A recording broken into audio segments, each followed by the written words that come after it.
My doorbell camera sent a silent alert during a quiet evening at my hunting cabin. I opened the notification, expecting a routine delivery.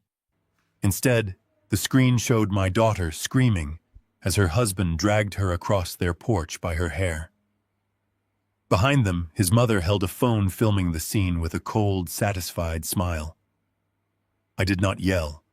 I just turned to the two men sitting beside me. I asked if anyone was up for a night hunt. 1 hour later, the rules of their arrogant world ceased to exist. Before I continue this story, let me know where you are watching from in the comments below. Hit like and subscribe if you believe that a father's protective instinct never retires. The air inside the upstate New York cabin was thick with the smell of wood smoke and old memories. Wallace was dealing the cards, his face weathered by years of sun and service. Griffin was nursing a glass of dark bourbon, staring at the embers in the fireplace. 30 years ago, we wore the same uniform and trusted each other with our lives in places that do not exist on public maps. Now we were just three men with gray hair and stiff joints seeking the quiet isolation of the woods. Then my phone vibrated against the heavy wooden table. I tapped the screen, expecting an email from my wealth manager. The live feed from the security system I had covertly installed at my daughter's house flickered to life. The audio kicked in first. It was a sharp, guttural scream. It was Natalie. I stared at the glowing screen. Trevor, the man who had stood at an altar, shaken my hand and sworn to protect my only child, had his fist wrapped around the base of her ponytail. He yanked her backward across the harsh concrete of their front porch. Her knees scraped the ground, and she was pleading, begging him to stop. And standing right there in the frame, leaning against the polished doorframe of that expensive suburban house, was Patricia, Trevor's mother. She was not rushing to intervene. She was not screaming for him to stop. She was holding her phone horizontally, recording the violence, the corners of her mouth turned up in a sickening, triumphant smirk. I did not gasp. I did not throw the phone or curse at the screen. The rage that hit me was absolute, an icy wave that froze the blood in my veins and silenced every emotion except pure tactical focus. I simply stood up. I grabbed my truck keys from the table. Wallace looked at my face, saw the dead look in my eyes, and set the deck of cards down without a word. Griffin did not even ask a question. He drained his bourbon in one smooth swallow, set the glass down, and grabbed his heavy jacket. We walked out into the freezing night. The drive down the interstate was a masterclass in silence. The speedometer hovered at 90. No one spoke. We did not need to. We were no longer retired men reminiscing about the past. We were on a mission, and the target had just drawn a target on his own back. We pulled into Trevor's pristine suburban neighborhood. The manicured lawns and perfect glowing streetlights felt like a sick mockery of the violence happening behind those expensive doors. I parked my heavy truck diagonally across his driveway, intentionally blocking his imported sedan so he could not run. I walked up the paved walkway to the front door. The porch light illuminated the fresh scuff marks on the concrete where my daughter had just been dragged. I did not bother ringing the bell. I lifted my heavy boot and kicked the thick oak door directly next to the deadbolt. The wood splintered with a deafening crack. The door slammed open, rebounding hard against the interior drywall. I stepped into the foyer. Wallace covered the flank, his eyes sweeping the perimeter. Griffin moved past me like a shadow. Trevor was standing in the living room holding a glass of wine, his face twisting into a mask of sudden shock. He opened his mouth, dropping his shoulders back, attempting to puff up his chest and play the indignant homeowner whose property had just been violated. He never got the first word out. Griffin crossed the room in 3 massive strides. He did not throw a punch. He simply clamped his massive calloused hand around Trevor's throat, lifting the younger man until the tips of his expensive loafers barely brushed the hardwood floor and pinned him flat against the wall. Trevor's wine glass shattered on the floor, the dark red liquid pooling like blood. He gagged, his eyes bulging with sheer panic. I ignored him completely. My eyes swept the room and found Natalie. She was huddled in the corner by the fireplace, her arms wrapped around her knees. Her lip was split, bleeding onto the collar of her silk blouse. A dark purple bruise was already blooming across her cheekbone. She looked up at me, her eyes wide with terror and a deep, agonizing shame. I walked over and knelt beside her. I took off my heavy jacket and draped it over her trembling shoulders. Then I heard the sharp, arrogant click of high heels. Patricia stepped out of the kitchen. She looked at her son, gasping for air against the wall, then turned her gaze to me. There was no fear in her eyes, only a cold, calculating malice. She pulled out her phone, the same phone she had just used to film my daughter's humiliation. She pointed a perfectly manicured finger at me and announced in a steady, haughty voice that she was calling the police to report a violent home invasion and assault. I stood up slowly, keeping Natalie safely behind me. I looked Patricia dead in the eyes and invited her to make the call. I told her to dial the numbers quickly and to make sure she mentioned the footage on her phone, the one where her son dragged my daughter across the concrete like an animal. Patricia's smug smile faltered for a fraction of a second, just long enough for me to see the rot underneath her polished exterior. I did not wait for her response. I wrapped my arm around Natalie and guided her out the shattered front door. Griffin released his grip. Trevor collapsed to the floor, gasping, coughing, and rubbing his throat. We walked out to the truck. The neighborhood was dead quiet. Curtains twitched, but no one had come out to help. No one ever does. Back at my house, a secure property set far back from the main road, behind a heavy iron gate. The adrenaline began to fade, leaving behind a cold, hard reality. I sat Natalie down on the living room sofa and brought her an ice pack for her face. I knelt in front of her and told her we were going straight to the hospital to document her injuries. I told her we were filing aggravated assault charges against Trevor tonight. She grabbed my wrist. Her hands were shaking violently. She refused to go. She looked at me with a desperation that broke my heart, begging me not to call the police. I stared at her, confused and fighting a rising tide of anger. She broke down, sobbing, burying her face in her hands. The physical abuse she choked out between tears was just the final enforcement mechanism. The real violence had been happening on paper in secret for months. Trevor and Patricia had not just been breaking her spirit. They had been dismantling her entire life. Natalie had built a highly successful logistics company from the ground up over the last 8 years. She had named it after her mother, Diane, who passed away 5 years ago from cancer. The company was her tribute, her legacy, her way of keeping her mother's memory alive. But when Diane died, Natalie was incredibly vulnerable. She was drowning in grief. That was when Trevor swept in, playing the perfect supportive partner. He gained her absolute trust. Over the last year, with Patricia constantly whispering in his ear and directing his moves, they had systematically isolated Natalie. They manipulated company bylaws behind her back. They brought in corrupt accountants loyal to Patricia. Tonight, the violence had escalated because they had forced Natalie to sign a contract transferring the controlling shares of her own company directly to Trevor. Natalie looked up at me, her eyes hollow and defeated. She explained that if she went to the police, if she tried to leave him now, Trevor and Patricia would completely destroy the business. But it was worse than that. They had spent months doctoring the corporate ledgers, creating fake paper trails. If she fought back, Patricia promised to take those fabricated documents to the authorities and pin federal embezzlement charges on her. They had engineered a flawless nightmare scenario where she would lose her mother's legacy and go to federal prison for crimes they committed. I sat back in my chair. The fiery rage inside me shifted. It cooled and crystallized into something entirely different, something lethal.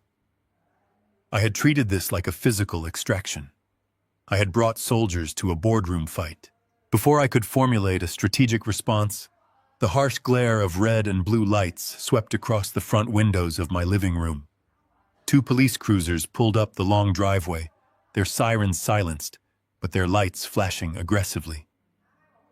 The heavy knock on my door came seconds later. I opened it to find 2 officers standing on my porch, their hands resting cautiously on their belts. They did not ask how Natalie was doing. They asked to step inside, looking directly at me. They informed me that Patricia had already filed formal charges against me and my associates for aggravated assault, breaking and entering, and home invasion. Furthermore, a judge awoken in the middle of the night by Patricia's high-priced lawyers had already issued an emergency restraining order. Trevor had legally barred me from coming within 500 feet of him, his property, or my own daughter, claiming I was a violent, unstable veteran who had violently kidnapped his terrified wife. The trap was executed perfectly. If I fought the police right now, I would be arrested on the spot, providing undeniable proof for their false narrative, and leaving Natalie completely undefended in a house they now legally controlled. If I tried to hide her or refused to let her go, I would face federal kidnapping charges. The enemy was not fighting with fists. They were using the law, the judicial system, and their own manufactured victimhood as a weapon against me. They thought they had backed an old impulsive soldier into a corner. They thought I would react with blind rage, swing wildly at the uniforms, and lock myself in a cage of my own making. I looked at the officers. I looked back at Natalie, who was weeping silently on the sofa, clutching the ice pack to her face. I realized that brute force had failed. I had to pivot immediately. I stepped back, my face an unreadable mask. I allowed the officers to speak with Natalie. Terrified by the looming threat of the embezzlement charges and the destruction of her mother's legacy, she looked at the floor and told them she wanted to go back to her husband. It was the hardest thing I have ever had to watch in my 65 years on this earth. I stood in my doorway, my hands clenched behind my back, and watched the police escort my bruised, terrified daughter out to a cruiser, driving her back to the monsters who were destroying her life. I did not shout. I did not resist. I did not give them the satisfaction of a reaction. I slowly shut the heavy wooden door, the click of the lock echoing in the stillness. The house was dead quiet. Wallace and Griffin stood in the shadows of the hallway, their eyes fixed on me, waiting for the command. The physical rescue was over, and we had lost the first skirmish. But the silent phase had just begun, and they were about to learn that you never go to war against a man who knows how to fight in the dark. I did not sleep a single minute that night. I sat in the darkness of my study and waited for the morning light to crawl across the floorboards. At exactly 7 o'clock, I picked up my phone and dialed a number I had kept buried for over a decade. Fletcher was not the type of attorney you hired for a quiet divorce or a simple contract dispute. He was the kind of man ruthless corporations called when they needed to dismantle a rival and leave no trace behind. 2 hours later, I walked into his sterile glass-walled office overlooking the financial district. Fletcher did not offer sympathy. He did not ask how I was doing. He poured 2 cups of black coffee, sat down, and spread a stack of corporate filings across the polished mahogany table. The paperwork was a masterpiece of absolute betrayal. Fletcher tapped a silver pen against a thickly bound contract and laid out the brutal reality. Trevor had not simply forced my daughter to hand over her controlling shares in a moment of physical terror. That was just the final stroke of the blade. Fletcher explained that Trevor had spent the past 14 months quietly restructuring the entire foundation of the logistics company. He had rewritten the corporate bylaws to strip Natalie of her executive power. He had installed a poison pill clause. If Natalie filed for divorce or attempted to alert the authorities, the company would immediately dissolve its assets, liquidating into a void, and the massive penalty debts would fall entirely on her shoulders. I gripped the edge of the table as Fletcher delivered the killing blow. He told me the embezzlement charges Trevor threatened were not empty words. Trevor and his mother had utilized a network of corrupt accountants to siphon company revenue into untraceable offshore accounts. They had attached Natalie's digital authorization to every single illegal transfer. The trap was mathematically flawless. Legally speaking, Trevor held every single card. If I took the doorbell camera footage to the district attorney, Trevor would activate his dead man switch. My daughter would face federal fraud charges before the bruises on her face even had time to heal. I stared at the forged signatures on the documents, feeling a cold, suffocating pressure in my chest. My daughter was a brilliant woman. She had built a regional logistics empire from a single leased warehouse before she even turned 30. She was sharp, resilient, and utterly capable. I asked Fletcher how a parasite like Trevor could possibly bypass her defenses and gain this level of supreme access. Fletcher closed the file. He looked at me with a rare, fleeting expression of pity. He told me to look closely at the dates stamped on the initial transfer agreements. I pulled the papers closer and read the faded ink. The dates were from exactly 3 weeks after my wife passed away. The realization hit me with the force of a physical strike. Natalie had not built her company just to make money. She had built it to honor her mother. Diane had spent 30 years organizing complex supply chains for international disaster relief. Natalie created her business to carry that torch forward. When Diane lost her grueling battle with cancer, the grief completely broke my daughter. She was drowning in sorrow, entirely consumed by the loss of her best friend. That was the exact moment Trevor made his move. He played the role of the devoted, heartbroken husband to absolute perfection. He convinced Natalie that she was too fragile to handle the ruthless demands of the boardroom. He urged her to step back, to take time to mourn, and to let him shoulder the heavy burdens of the company. He weaponized her profound love for her mother to systematically steal her life's work. He had held her while she cried, whispering sweet promises of protection, all while using his free hand to forge the documents that would eventually ruin her. I stood up and walked over to the floor-to-ceiling window. The city buzzed below us, millions of people, completely oblivious to the silent war I was about to initiate. Fletcher warned me that taking Trevor to court through traditional channels would be a prolonged bloodbath. The judicial system requires absolute proof, and Trevor had spent over a year manufacturing all the right evidence to protect himself. Fletcher advised me to surrender. He suggested we negotiate a quiet exit, pay Trevor a massive settlement, and try to salvage whatever scraps of Natalie's life remained. I turned away from the glass. I looked Fletcher dead in the eyes and told him I do not negotiate with cowards holding my family hostage. I paid his exorbitant retainer fee in cash, leaving the stacks of bills on the mahogany table, and walked out the door. The legal route was a brick wall designed to protect the guilty. If the law was Trevor's impenetrable shield, I would have to bypass the law entirely. I needed to find a vulnerability. I needed to know exactly where Patricia and Trevor were hiding the money they were bleeding from my daughter's legacy. I drove back to my fortified property. Wallace and Griffin were already waiting in the garage. They had cleared the workbenches and set up a secure perimeter of encrypted laptops and tracking equipment. The physical rescue had failed, but the real hunt was just beginning. I returned to my fortified property just before noon. The heavy iron gates closed behind my truck with a metallic clang that signaled the start of a different kind of war. I bypassed the main house and walked straight into the detached garage. The space no longer looked like a workshop. Wallace and Griffin had spent the morning transforming the concrete floor and steel workbenches into a tactical command center. The air hummed with the sound of high-powered cooling fans. 4 monitors cast a pale blue light across the room. There was no need for grand speeches or operational briefings. We possessed a collective understanding forged in hostile territories decades ago. You do not wait for the enemy to announce their strategy.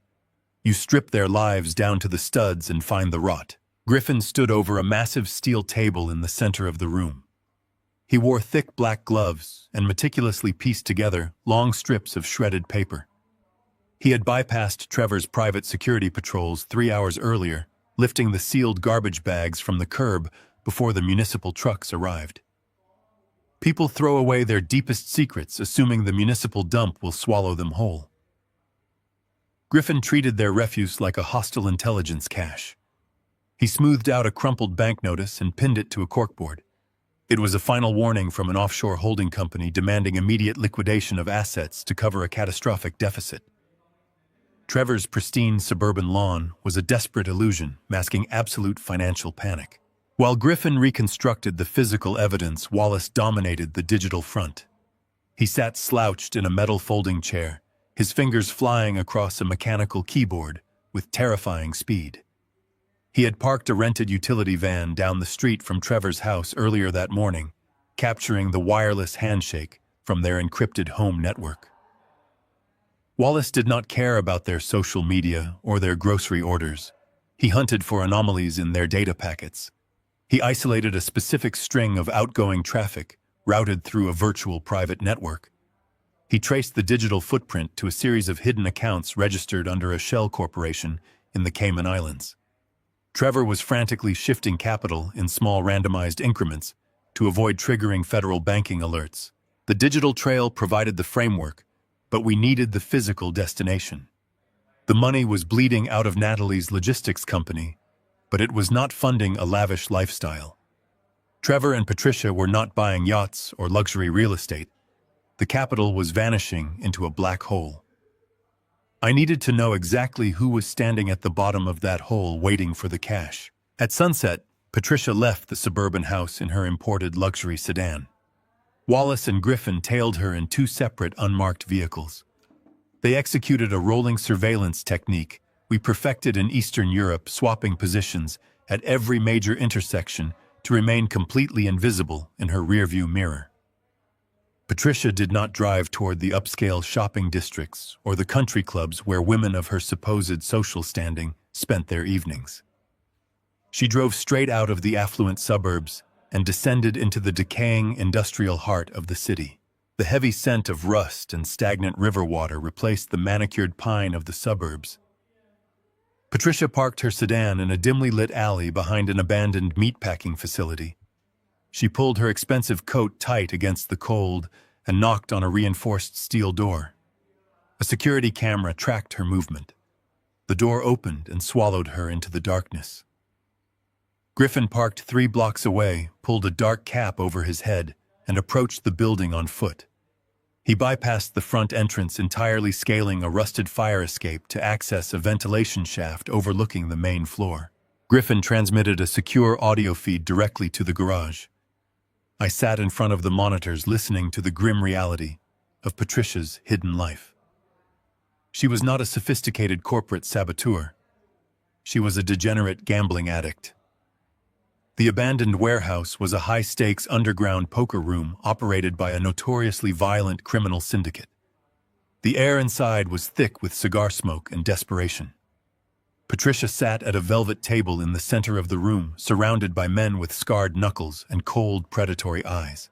Griffin described her movements in sharp, clinical whispers over the comms. Patricia was sweating. Her hands shook as she pushed towering stacks of chips into the center of the table. She was playing recklessly, chasing massive losses with blind arrogance. Within 40 minutes, she lost a sum of money that would take an average family 5 years to earn. She did not walk away. She signaled for a line of credit from the house. A man in a tailored suit approached her table. Griffin recognized him immediately from old task force dossiers. He was a regional enforcer for the shadow lenders, a man who specialized in breaking bones and seizing assets when debts went unpaid. The enforcer leaned down and whispered into Patricia's ear. Griffin amplified the directional microphone. The audio cracked through my garage speakers with crystal clarity.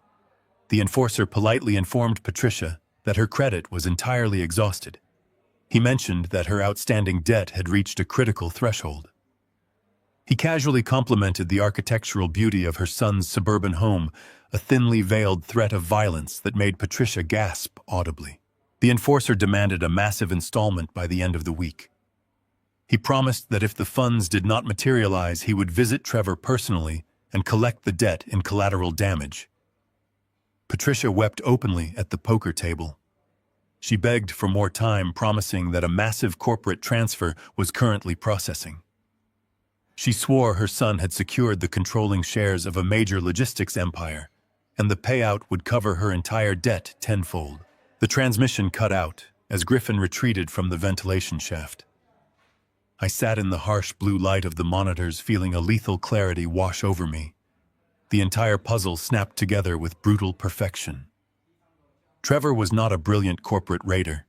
He was a terrified, spineless son, desperately trying to save his mother from the violent consequences of her own addiction. He had married Natalie, feigned love, and weaponized her grief over her deceased mother solely to access the capital required to keep the syndicate away from his front door. Wallace finished decrypting the routing numbers he pulled from Trevor's network. He projected a highly complex financial web onto the main screen. The diagram illustrated a systematic, ruthless bleed. Trevor was utilizing his newly extorted executive power to siphon revenue directly from the operational accounts of Natalie's logistics company. He funneled the money through a maze of shell companies, washing it clean before dumping it directly into the offshore accounts controlled by the underground casino operators. Every truck that delivered freight, every employee who clocked a shift at Natalie's company, was unknowingly working to pay off Patricia's gambling debts to a criminal enterprise. Trevor was literally cannibalizing the tribute Natalie built for her dead mother to save the kneecaps of his own degenerate parent. The utter depravity of their scheme defied logic. They were destroying an innocent woman's life to plug a hole that could never be filled. Griffin and Wallace returned to the garage an hour later. The smell of exhaust and cold night air clung to their jackets. They laid the printed surveillance logs and the amplified audio transcripts on the steel table. We had absolute proof of the embezzlement. We possessed the exact ledger of the stolen funds and the identities of the men receiving the money. Griffin asked if we were handing the dossier over to Fletcher to expedite the federal fraud charges. I shook my head. Giving this to the lawyers meant initiating a lengthy legal battle that could drag on for years. The court system would freeze Natalie's company assets during the investigation, effectively bankrupting her business and destroying her mother's legacy anyway. Trevor and Patricia would hire defense attorneys to delay the proceedings, tying Natalie up in endless litigation while she bled out financially. I refused to let them hide behind the slow machinery of the justice system. I stared at the financial diagram glowing on the screen. The syndicate did not care about corporate bylaws or legal jurisdictions. They cared about their money. Patricia's debt was not a weakness. It was a highly explosive weapon. If I simply exposed the theft to the police, Trevor would trigger the poison pill clause and destroy the company. But if I controlled the debt, I controlled their very survival. I did not need to fight Trevor in a courtroom. I needed to become the monster knocking on his door. I pulled my secure satellite phone from my pocket. I looked at the two men who had stood by my side through the darkest conflicts of our lives. They understood the shift in strategy without a single word spoken. We were no longer gathering intelligence. We were preparing for a hostile takeover. I dialed a highly classified number connecting directly to my private wealth manager in Geneva. I authorized the immediate liquidation of a massive portion of my hidden assets, a fortune generated by military technology patents I had kept entirely secret from everyone, including my own daughter. I commanded the manager to bypass traditional banking protocols and purchase Patricia's outstanding debt directly from the shadow lenders. The hunt required a sacrifice, and I was willing to burn my own empire to the ground to ensure their absolute destruction. Are you prepared to leverage this newfound power to force the enemy's hand? The screen of my phone cast a harsh blue glare across the dark concrete of the garage. It was an unregistered number, but the profound cowardice radiating from the message carried a familiar signature. Trevor was hiding behind a disposable cell phone to deliver his ultimate threat. I read the glowing text while Wallace and Griffin stood nearby in absolute silence. The message was not a negotiation. It was an execution order. Trevor proudly informed me that the systematic dismantling of my daughter's logistics company would conclude tomorrow morning. He was initiating a massive liquidation of corporate assets. The cash would vanish, and the hollowed shell of Diane's legacy would collapse inward. Trevor detailed exactly how Natalie would be left completely destitute. Worse, he promised she would be left holding the bag for millions in untraceable fraudulent transfers. Federal agents would be at her door before sunset. He actually believed he had won. The text dripped with the smug arrogance of a man who thought he controlled the entire board. Trevor was banking on my military background as a fatal weakness. He assumed I was nothing more than a blunt instrument, an old man fueled by unguided anger. He wanted me to drive back to his manicured suburban fortress tonight. He wanted me to kick down another door, throw another punch, and violate his meticulously crafted restraining order. He expected a loud, messy confrontation that would end with me sitting in a jail cell while Natalie remained entirely at his mercy. Trevor confused the discipline of a veteran with the reckless desperation of a street brawler. He did not understand that a true soldier knows exactly when to holster his weapon and pick up a scalpel. I did not reply to the message. A response would only feed his bloated ego. I deleted the text and placed the phone face down on the steel workbench. The timeline had just accelerated dramatically. We did not have weeks to build a meticulous legal case, nor did we have days to slowly tighten the noose around his neck. Trevor had given me less than 24 hours before he triggered the absolute collapse of Natalie's life. The panic hidden within his swift timeline was evident to anyone trained to look for it. Patricia's underground creditors were clearly demanding their payment immediately. Trevor was rushing the final stage of his embezzlement to save his mother from the violent syndicate. His haste was his ultimate vulnerability. Desperate men make noise, and noise creates targets. 30 years of covert operations taught me that true power operates in absolute silence. You do not telegraph your strikes. You do not boast to your enemies. You simply alter the ground they walk on. Trevor was a parasite who thrived on manipulating vulnerable women. He had exploited my daughter's crushing grief to steal her company. He had utilized his mother's profound addictions to justify his theft. He saw people as tools to be used and discarded. He looked at me and saw an outdated relic holding a grudge. I looked at him and saw a terrified boy scrambling to pay off a bloody ransom. He believed he was the master of his own fate. He was entirely unaware that he had just handed the leash of his survival directly to me. Tomorrow morning, Trevor planned to walk into a corporate boardroom and play the victorious conqueror. He intended to force Natalie to sign the final liquidation papers under the threat of federal prosecution. He thought the law was his personal shield. I had decided to remove the law from the equation altogether. By purchasing Patricia's debt from the shadow lenders, I had effectively bought the lives of my enemies. I did not need a judge to issue a ruling. I did not need a jury to find them guilty. I held the exact leverage that Trevor was destroying his wife to satisfy. I looked at the complex financial diagram Wallace had projected onto the garage wall.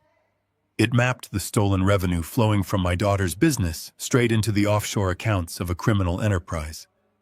Trevor thought he was funneling money into an untraceable void. He did not realize I had already bought the void. I reached for my encrypted satellite phone. The private wealth manager in Geneva answered on the first ring. I bypassed all pleasantries. I required a confirmation that my capital transfer had successfully cleared the international banking hurdles. The manager verified that my hidden assets, the fortune generated by decades of classified military technology patents, had been fully weaponized. I was now the sole owner of Patricia's massive gambling debt. I instructed Wallace to begin the digital interference. We were not going to stop Trevor from attempting the transfer tomorrow. We were going to let him initiate the process and then pull the digital floor out from under him. I wanted him to feel the exact moment his carefully constructed empire turned to ash. I wanted him to stare at a declining bank screen while the realization of his own ruin slowly choked the air from his lungs. I turned to Griffin and gave the order to lock down the surveillance perimeter. The time for observation had ended. We were moving into active sabotage. Trevor had sent a text declaring a war he thought was already over. He had no idea the actual battle had not even begun. I picked up my jacket and walked out into the cold night air. The darkness felt incredibly welcoming. The silence surrounding my property was not a surrender. It was the sound of a trap snapping shut. The truth hung in the cold air of my garage like a foul odor. Trevor was not a criminal mastermind. He was a terrified coward. He had married my daughter and weaponized her grief over her deceased mother for one singular purpose: He needed a host to bleed dry so he could pay off the violent men hunting his own mother. The legal system would take years to sort through the fraudulent ledgers he had created. By the time a judge ruled in our favor, Natalie's company would be a hollowed-out carcass. I looked at the digital map of offshore accounts Wallace had projected onto the concrete wall. I did not need a courtroom. I needed absolute leverage. And in the dark world, Trevor and Patricia had entered leverage only meant one thing. I walked over to the bottom drawer of my heavy steel workbench. I pulled out an encrypted satellite phone. Wallace and Griffin watched me in silence. They knew exactly what this device meant.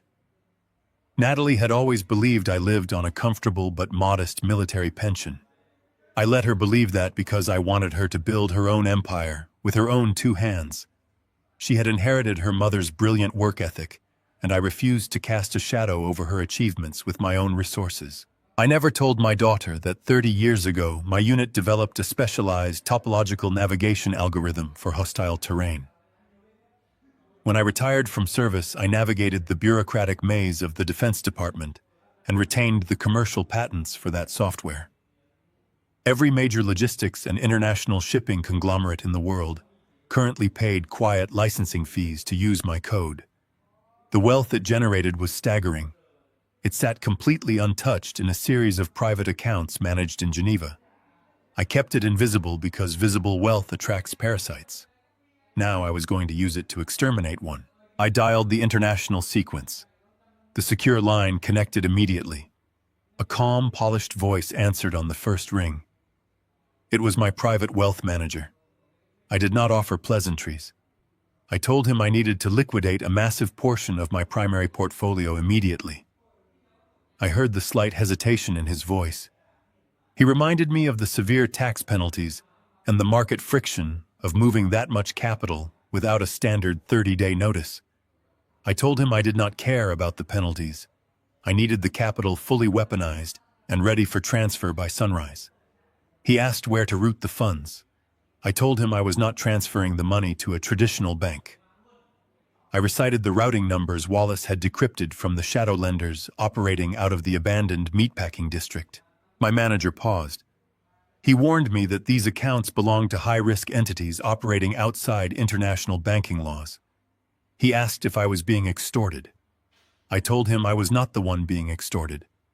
I gave him a very specific set of instructions. I commanded him to contact the holding company that managed the criminal syndicate's collections. He was to offer them a premium buyout 10% above the current market value to purchase the entirety of Patricia's outstanding gambling debt. The criminal syndicate did not care who owed them money as long as they got paid. They were violent businessmen, and businessmen always take a guaranteed profit over the hassle of tracking down a terrified suburban mother. My manager typed rapidly on his end of the line. He confirmed the transfer protocols were initiated.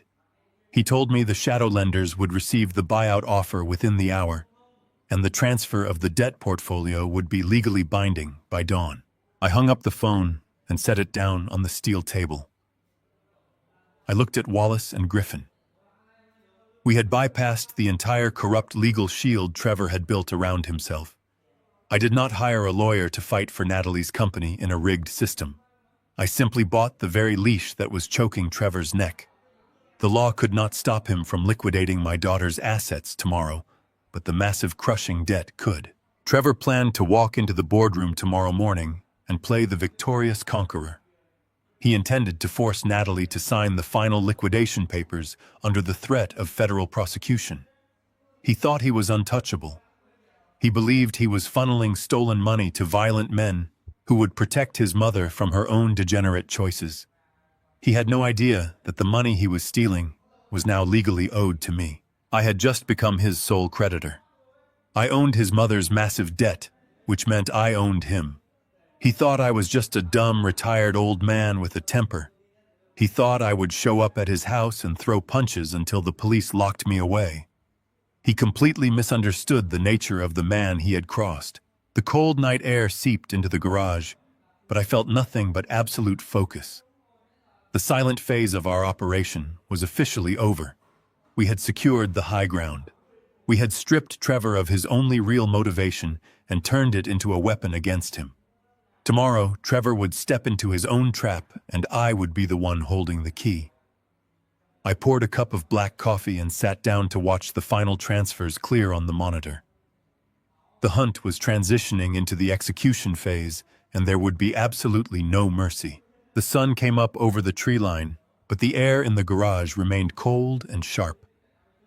My satellite phone blinked with a single secure text message from Geneva. The international wire had cleared. The shadow lenders had taken their guaranteed profit and walked away. I was now the sole owner of Patricia and Trevor S.'s staggering debt. I did not feel a rush of victory. I only felt the heavy, settling weight of absolute control. I walked over to Wallace and gave him a single nod. He turned to his keyboard and began typing. We were not going to send Trevor a formal letter of default. We were not going to invite him to a legal mediation. We were going to suffocate him financially without making a single sound. Through the corporate bylaws Trevor had so arrogantly exploited, the shadow lenders held a primary lien on the offshore accounts he was using to hide Natalie S.'s stolen money. Because I now owned that debt, I owned the lien. I instructed Wallace to execute a hard freeze on every single routing number Trevor had established in the Cayman Islands. It was a digital guillotine. In less than 3 seconds, the pipeline of stolen cash was severed. Trevor was suddenly cut off from the millions he had siphoned from my daughter S.'s legacy. He had no idea I was the one pulling the strings. To him, I was still just an angry old man sitting in a cabin. He was about to find out that the ghost he should have been fearing was already inside his house. We watched the fallout begin precisely at noon. Griffin had tapped into Trevor S.'s cellular network, giving us real-time access to his transaction data and location. Trevor was sitting in a high-end restaurant in the financial district. He was hosting a lunch with 2 defense attorneys, likely the men he planned to hire using Natalie S.'s money to drag out his impending divorce and keep me locked in a courtroom. Through the ambient microphone on his phone, we listened as the waiter brought the bill. Trevor, always eager to play the wealthy executive, loudly offered to cover the tab. We heard the distinct slide of his heavy metal credit card hitting the leather tray. 3 minutes later, the waiter returned. His voice was polite but strained as he informed Trevor that the card had been declined. Trevor laughed it off. He blamed a bank error and handed over a second premium card. We listened as the seconds ticked by. The waiter returned again. His tone was much colder this time. The second card was also declined. The silence at the table was heavy and humiliating. Trevor frantically patted his pockets and pulled out a third card, a standard debit card tied to his local checking account. Griffin smiled grimly at the monitor. Wallace had already flagged that account. The moment the offshore funds stopped flowing in to cover Trevor's massive daily expenditures, the local bank, automated overdraft protection, had kicked in and frozen his domestic access. The third card was rejected. Trevor had to excuse himself from the table in absolute disgrace, leaving his prospective lawyers to pay for their own lunch. The real panic set in an hour later. We tracked Trevor as he paced furiously back and forth in the underground parking garage of his office building. He called his offshore banking liaison. His voice was high and tight, stripped of all the arrogance he had shown my daughter the night before. He demanded to know why his accounts were locked. He screamed that he was the chief executive officer of a major logistics firm and threatened to ruin the bank manager. The manager remained completely indifferent. He informed Trevor that a primary lien holder had executed a hostile freeze on the assets due to an outstanding debt default. The manager stated that he could not override the freeze without direct authorization from the new creditor. Trevor demanded to know the name of the new creditor. The manager told him the debt was now held by a blind trust, and the identity of the owner was completely protected by international privacy laws. Trevor hung up the phone, and we heard the sound of him kicking the concrete pillar of the parking garage. He was trapped in a nightmare of his own making. He thought the shadow lenders, the violent men his mother owed, had grown tired of waiting and seized his accounts directly. He believed the criminal syndicate had taken everything. He pulled out his burner phone and dialed Patricia. We intercepted the call immediately. When Patricia answered, her voice was already trembling. Trevor did not greet his mother. He screamed that the offshore funds were gone. He told her the accounts were frozen and the money he had stolen from Natalie was completely inaccessible. Patricia let out a sound that was half gasp and half sob. She asked him what they were going to do. She reminded him that the enforcer from the underground poker ring had given her until the end of the week to deliver the cash. She wept through the phone, her facade of suburban superiority completely shattered. She told Trevor that those men did not send collection letters, they sent people to break bones. Trevor yelled at her to shut up. He paced faster, his breathing heavy and ragged over the audio feed. He told her he would find a way to get the money. He promised he would liquidate Natalie's physical assets, the warehouses, the delivery trucks, anything he could sell off for fast cash. I sat in my garage and drank my black coffee. I watched the green waveforms of their panicked voices spike on the monitor. Trevor was reacting exactly as a desperate animal reacts when cornered. He was abandoning his careful long-term strategy of corporate theft in favor of immediate reckless survival. He thought he was fighting a faceless criminal syndicate that wanted their money. He did not realize he was fighting a father who wanted his daughter's life back. By remaining entirely invisible, I had forced Trevor to turn on himself. He was no longer thinking about defending himself against me or my lawyers.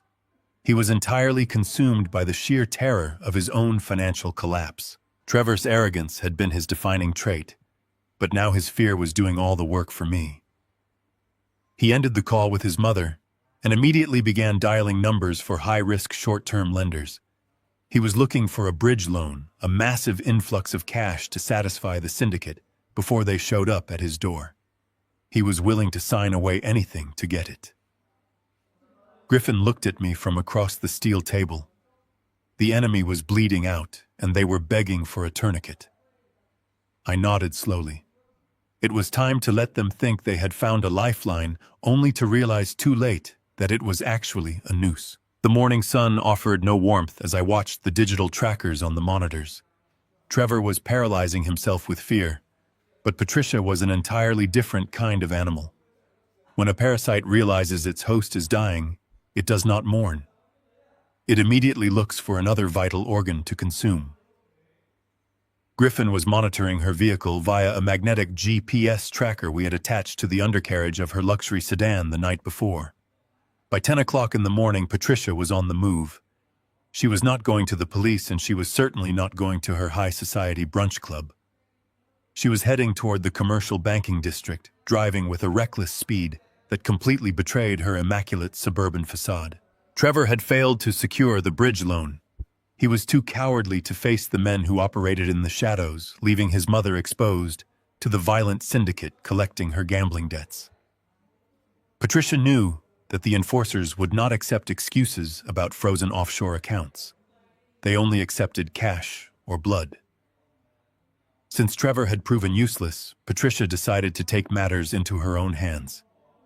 She was going to leverage the only asset they had left. She was going to use my daughter's logistics company as collateral for a massive predatory commercial loan.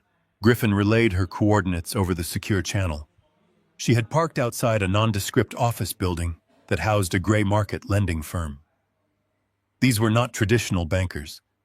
They were financial vultures who offered enormous sums of emergency cash at extortionate interest rates, usually to desperate business owners willing to sign away their souls to keep the lights on for one more month.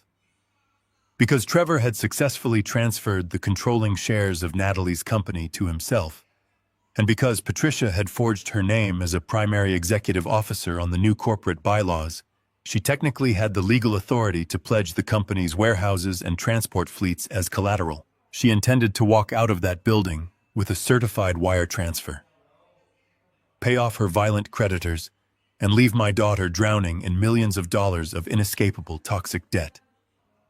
Patricia was completely willing to burn Natalie's entire life to the ground just to save her own skin. I picked up the secure line and called Fletcher. I gave him the name of the lending firm Patricia had just walked into. Fletcher did not sound surprised. He let out a low, humorless laugh. He told me that in the world of ruthless corporate law, there are no secrets, only varying degrees of leverage. He knew the partners who operated that specific lending firm. They were sharks, but they were sharks who preferred to swim in safe waters. They did not want the liability of dealing with a company that was currently entangled in a hostile international financial freeze. Fletcher told me to give him exactly 1 hour. He was going to execute a legal maneuver so aggressive and unorthodox that it would take an army of forensic accountants years to unravel. Fletcher did not attempt to call the lending firm and warn them about Patricia. That would simply cause the lenders to reject her application, forcing her to look for money elsewhere, possibly driving her underground, where we could not control the outcome. Instead, Fletcher used his vast network of corporate influence to temporarily acquire the lending firm's parent company holding. For a window of exactly 4 hours, Fletcher essentially became the primary underwriter for the firm Patricia was begging for cash. He became the invisible architect of her salvation. I sat in my garage listening to the steady hum of the cooling fans, waiting as the trap was meticulously laid out. Fletcher drafted a new set of loan documents. He modeled them to look exactly like the standard predatory contracts Patricia was expecting to sign. They were hundreds of pages long, filled with dense, impenetrable legal jargon designed to exhaust the reader. But Fletcher was a master of the Trojan horse. Buried deep within the endless paragraphs of liability waivers and asset declarations, he embedded a series of highly specific clauses. If Patricia signed these documents, she would not just be securing a loan. She would be signing a legally binding confession. The contract explicitly stated that the signatory acknowledged full premeditated participation in the unauthorized manipulation of corporate assets. It detailed the exact routing numbers of the offshore accounts Trevor had used to embezzle Natalie's money. Most importantly, Fletcher structured a personal guarantee clause. By signing the paper, Patricia would legally sever Natalie's logistics company from any financial liability, tying the entirety of the massive debt exclusively to Patricia's own personal identity and future assets. She was walking into a room expecting to steal millions. She had no idea she was about to sign a full admission of federal corporate fraud. Griffin had managed to tap into the security cameras inside the lender's lobby. We watched Patricia sitting in the waiting area. Her posture was rigid, her face pale beneath her expensive makeup. She checked her phone every 30 seconds, jumping at every slight noise in the room. The deadline the syndicate had given her was looming over her head like an executioner's blade. She was terrified. She was not acting with the cold calculation of a seasoned corporate officer. She was acting like a drowning woman, reaching for the nearest piece of driftwood, completely ignoring the sharp nails sticking out of the wood. A clerk finally called her into a back office. We lost visual contact, but the narrative was completely in Fletcher's hands now. The documents had been transmitted directly to the lender's printer. Patricia was sitting in a leather chair, staring at a stack of paper that represented her only chance at survival. Normally, a woman of her manipulative nature would have brought a team of ruthless lawyers to review every single syllable of a commercial loan agreement. She would have spent days negotiating terms and protecting her own interests. But Patricia did not have days. She did not even have hours. She had men looking for her, men who knew where she lived and who would not hesitate to collect their payment in violence. Her greed had always been her defining characteristic, but her absolute panic was the catalyst for her destruction. She believed she was outsmarting everyone. She believed she was sacrificing my daughter's tribute to her dead mother to buy her own freedom. She did not read the documents. She did not question the dense legal phrasing that Fletcher had meticulously crafted to seal her fate. Less than 40 minutes later, the digital confirmation illuminated my monitor. The biometric signature verification had cleared.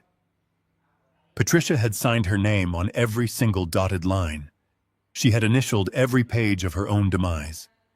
She had legally confessed to wire fraud, embezzlement, and corporate sabotage. She had personally guaranteed a debt that she could never possibly repay completely, shielding Natalie's company from the fallout. She walked out of the office building clutching a briefcase, looking up at the sky with a massive sigh of relief. She thought she had secured the funds. She believed the wire transfer would hit her accounts by the afternoon, allowing her to pay the shadow lenders and walk away clean. She had no idea that the bank account listed on the disbursement form had already been frozen by the exact same international lien I had executed that morning. The money she thought she borrowed would never arrive. I looked at the confirmation documents glowing on my screen. Fletcher had delivered a lethal strike wrapped in white paper. Patricia had walked into the building as an arrogant thief and walked out as a legally documented felon facing decades in a federal penitentiary. She had willingly wrapped the chains around her own wrists because she was too arrogant and too terrified to look at what she was actually doing. The silence in the garage was absolute. Wallace closed the tracking programs. Griffin stepped back from the monitors. We had completely dismantled their financial defenses and secured undeniable proof of their crimes. We held the debt that threatened their physical safety, and we held the signed confessions that guaranteed their complete destruction. They had nothing left. They just did not know it yet. I stood up and stretched my back, feeling the cold anticipation settling deep in my bones. It was time to pull them out of the shadows. It was time to invite Trevor and Patricia to a final meeting and let them see the face of the man who had just erased their entire existence. 3 days passed in absolute silence. A soldier knows that silence on the battlefield never means the enemy has retreated. It means they are reloading. But Trevor was not a soldier. He was a coward running out of oxygen. By Wednesday morning, the financial strangulation I had initiated was taking its visible toll. Wallace monitored the digital feeds in my garage, tracking every frantic move Trevor made. His credit lines were severed. His offshore safety nets were locked behind international liens he could not penetrate. The shadow lenders, the violent men his mother owed, were breathing down his neck. The timeline was collapsing around him. He needed cash, and he needed it immediately.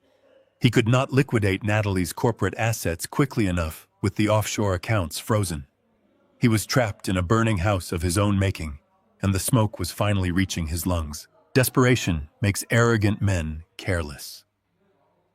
My phone vibrated late Thursday afternoon.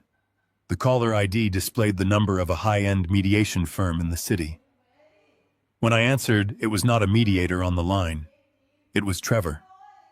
His voice lacked the smooth, rehearsed confidence he used when he first courted my daughter. It was tight-clipped and edged with a subtle tremor he was trying desperately to hide. He did not yell. He played the role of the reasonable executive forced to deal with an unruly subordinate.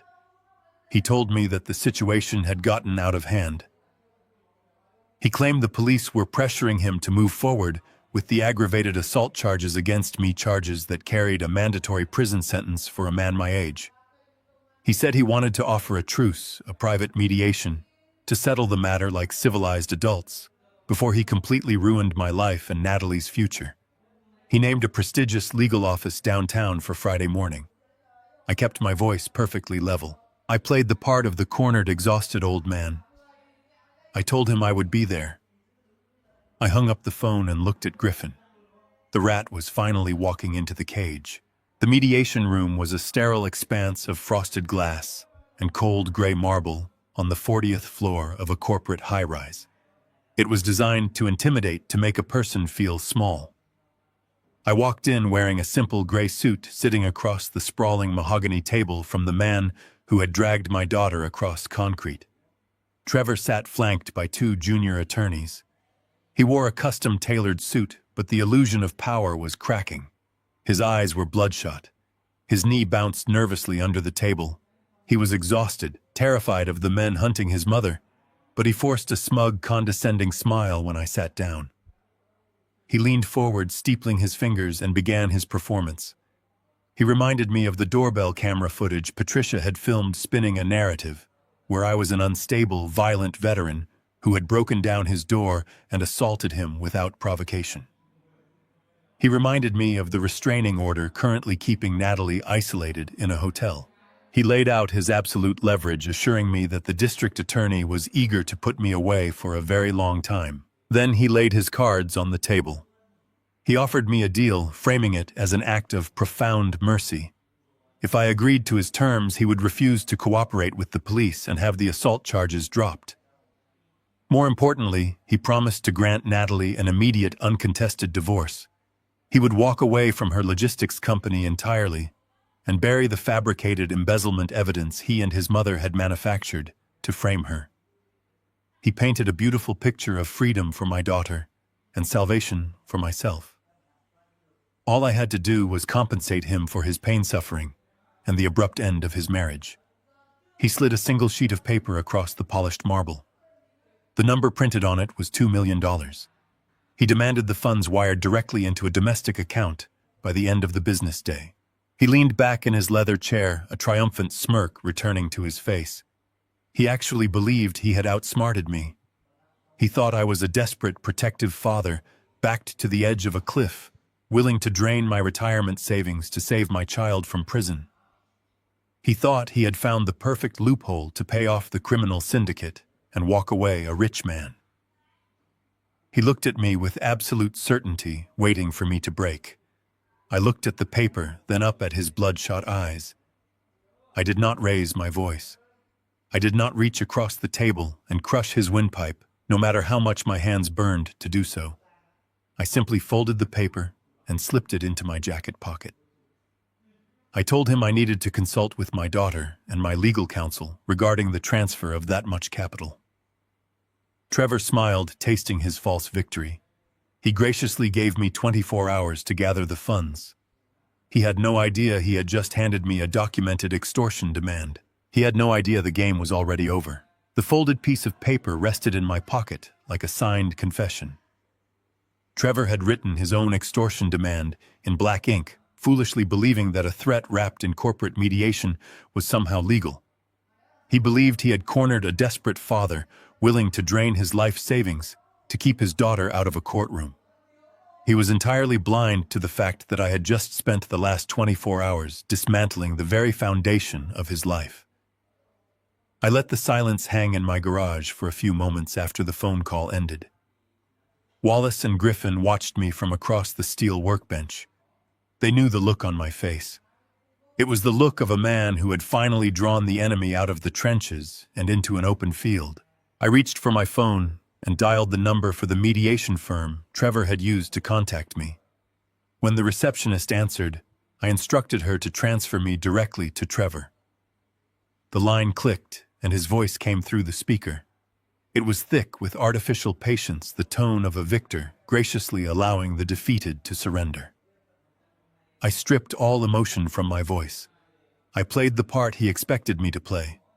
I sounded tired, beaten, and resigned. I told him that I could acquire the $2 million. I told him I would pay his ransom to secure Natalie an uncontested divorce and to make the fabricated assault charges disappear forever. I heard the sharp intake of breath on his end of the line. The greed completely overpowered his caution. He told me he was glad I had finally seen reason. He instructed me to wire the funds to his private domestic account before the close of business tomorrow. I stopped him right there. I told him that an amount that large required a physical authorization and a verifiable exchange of documents. I told him I would agree to his terms, but I dictated the venue. I refused to meet in a sterile mediation office surrounded by his hired attorneys. I demanded that the exchange take place tomorrow morning at the logistics company headquarters. Specifically, I insisted we meet in the main executive boardroom, right in front of the board of directors he had summoned for his emergency liquidation vote. Trevor hesitated. The gears in his mind turned as he tried to analyze my request. He asked why I wanted to involve the corporate board in a private family settlement. I fed his massive ego the exact lie it craved. I told him that since he was holding my daughter's company hostage, I wanted the executives to serve as official witnesses to his resignation. I told him I wanted it on the corporate record, that he was walking away from Natalie and her life's work in exchange for my money. It was the perfect bait. Trevor adored an audience. The thought of a stubborn old military veteran walking into a sleek corporate boardroom and physically surrendering a fortune in front of high-level executives was too tempting for him to resist. He wanted the public humiliation to be his crowning achievement. He agreed to the location.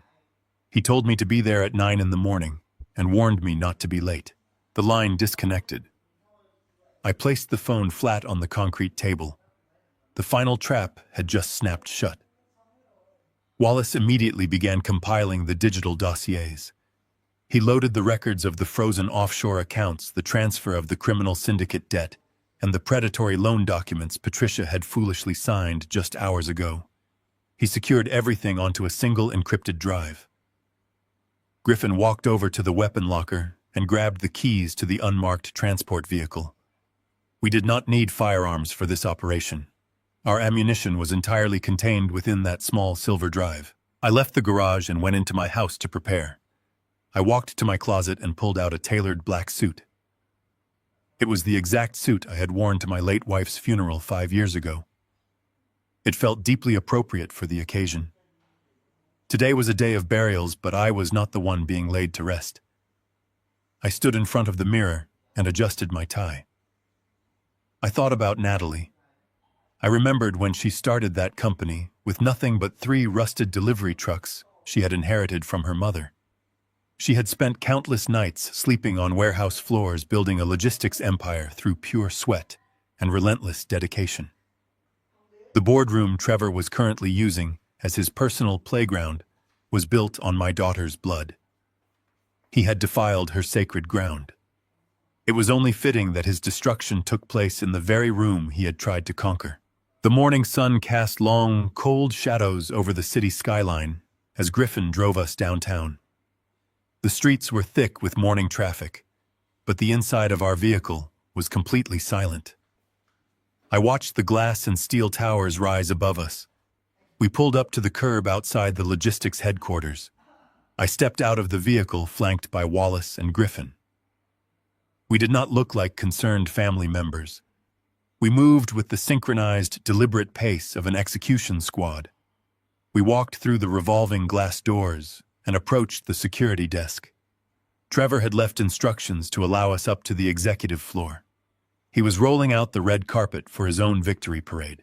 The elevator carried us upward in complete silence. The doors parted to reveal the sprawling executive suite. The air was thick with the scent of expensive coffee and tension. Corporate board members were filing down the carpeted hallway, murmuring quietly among themselves. They were preparing to vote on the total liquidation of a company they had helped build, entirely unaware that the man demanding the vote was drowning in criminal debt. I walked down the corridor toward the main conference room. The walls were made of frosted glass. I could see Trevor inside. He was wearing a sharp navy suit, leaning against the edge of the massive mahogany table. He was holding a cup of coffee, laughing comfortably with one of his junior executives. He looked completely relaxed.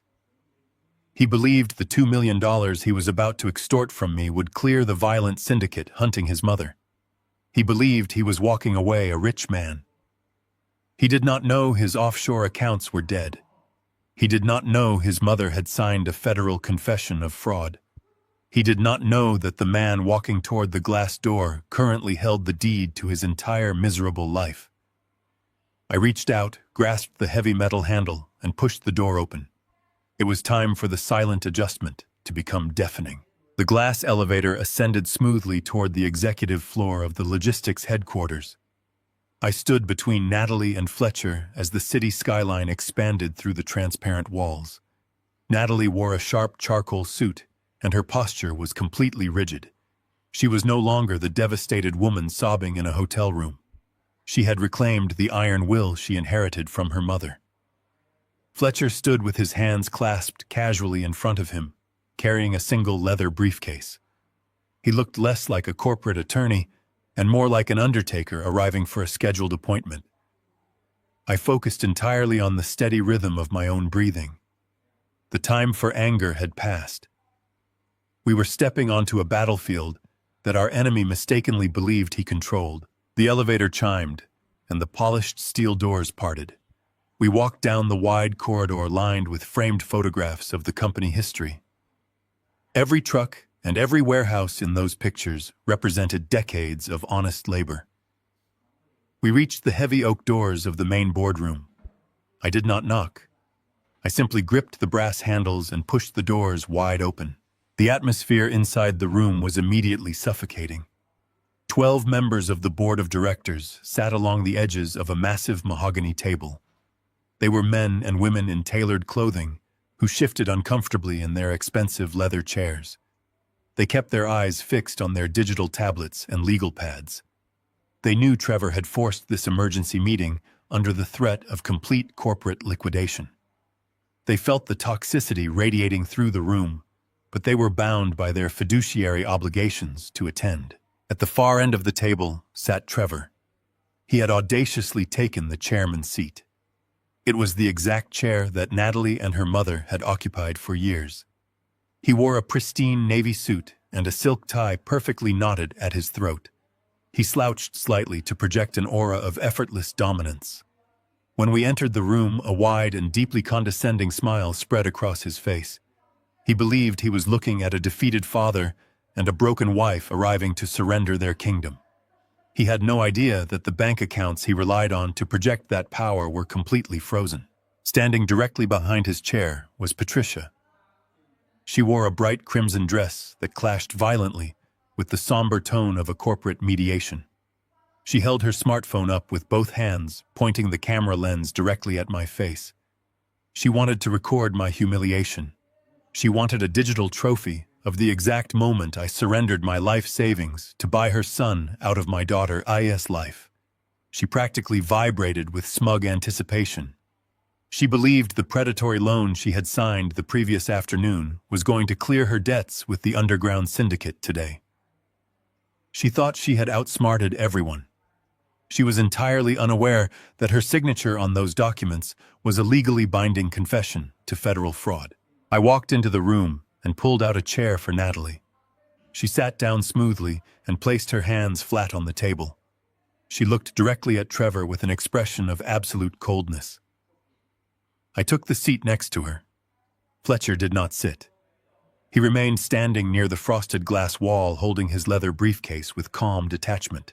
Trevor cleared his throat loudly to draw the attention of the board members. He laced his fingers together and rested his elbows on the polished wood.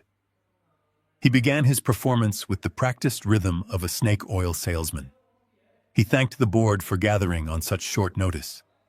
He spoke about the unfortunate personal issues that had temporarily clouded the vision of the company.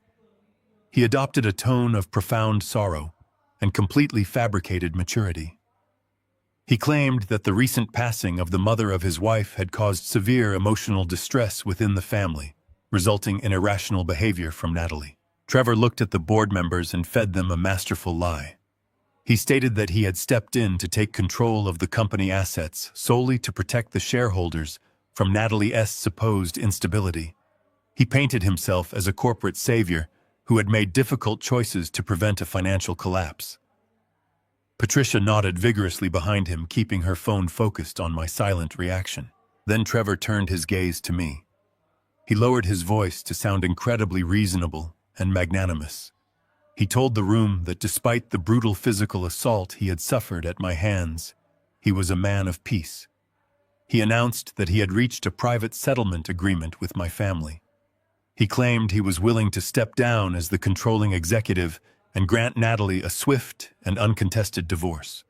He promised to restore the corporate hierarchy to its original state and withdraw the criminal charges against me. He slid a thick folder across the mahogany table. It stopped precisely in front of me. He announced to the room that the paperwork contained the final terms of his resignation. He stated that the agreement only required my signature and the immediate transfer of $2 million to his private domestic account as compensation for his emotional and physical damages. He looked around the room, ensuring every board member understood the narrative. He wanted them to believe I was paying a massive penalty for my own violent actions. Trevor leaned back in the chairman's seat and folded his arms. He asked me if I brought the financial authorization he requested. He told me the bank transfer needed to be initiated before the meeting concluded, so he could officially sever his ties and let the company move forward. The board members watched me in heavy silence. Patricia adjusted her camera angle to capture my defeat. Trevor smiled the smile of a man who believed he had won the war. He had laid out his trap in front of an entire audience. He was begging for me to sign my name and surrender the money he desperately needed to pay the violent men hunting his mother. I looked at the folder sitting in front of me. I did not reach for a pen. I simply turned my head and looked at Fletcher. The silent phase of the operation was over. It was time to burn their house down. The boardroom was a monument to corporate intimidation, but it felt remarkably fragile as I sat beside my daughter. Trevor leaned forward in the chairman's seat, folding his hands over the polished mahogany, with the practiced ease of a man who believed he held the world by the throat. He looked at the 12 board members seated along the perimeter of the vast room. They avoided his gaze, staring intently at their digital tablets and legal pads. They were acutely aware of the hostility vibrating in the air, yet they remained silently compliant, bound by their corporate obligations to attend this emergency meeting. Trevor cleared his throat, a sound sharp enough to shatter the heavy silence, and began his performance. He did not sound like a man drowning in criminal debt and running from a violent underground syndicate. He sounded like a benevolent king offering a pardon to a treasonous peasant. He addressed the board with a voice dripping with manufactured sorrow and false empathy. He announced that he had convened this gathering to finalize a painful but necessary transition in the leadership of the logistics company. He gestured toward Natalie with a look of profound pity that made my blood run cold. He told the room that his wife had been suffering from a severe psychological breakdown following the tragic passing of her mother. He claimed this profound grief had driven her to make erratic and catastrophic financial decisions that threatened the livelihood of every employee in the building. He methodically listed the specific corporate accounts he claimed Natalie had drained, painting a picture of a woman using company funds to finance a secret and destructive lifestyle. He told the board that he had spent the last 6 months quietly trying to fix the internal damage, absorbing the immense stress to protect the shareholders from a devastating public scandal. It was a masterful and sickening lie delivered without a single flinch. Behind him, Patricia stood like a sentinel of greed. She wore a bright crimson dress that screamed for attention, completely out of place in a room meant for somber business mediation. She held her smartphone up with both hands, the camera lens pointed squarely at my face. She wanted a digital trophy of my absolute humiliation. She wanted to record the exact moment the stubborn and outdated military veteran broke down and surrendered his life savings. A cold, victorious smile stretched across her heavily made-up face. She truly believed the predatory commercial loan she had signed just hours ago was going to clear her gambling debts with the shadow lenders. She believed she had outsmarted everyone, completely unaware that the documents Fletcher had intercepted were a legally binding confession to federal fraud. Trevor shifted his gaze from the board members directly to me. The mask of the concerned executive slipped just a fraction, revealing the terrified and greedy coward hiding underneath.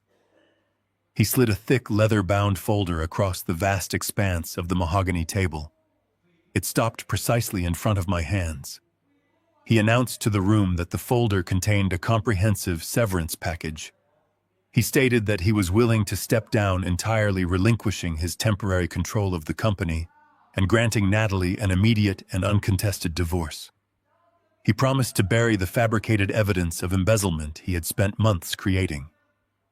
He framed it as an act of profound mercy, a sacrifice he was willing to make for the good of the family and the survival of the corporation.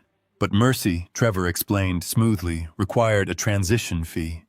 He looked at me with bloodshot eyes, the exhaustion of his secret life fighting against his boundless arrogance.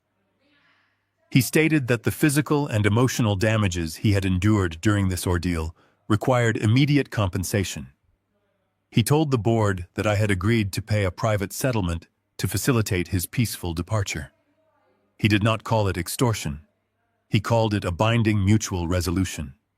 He leaned back in the chairman's seat, entirely confident in his absolute victory.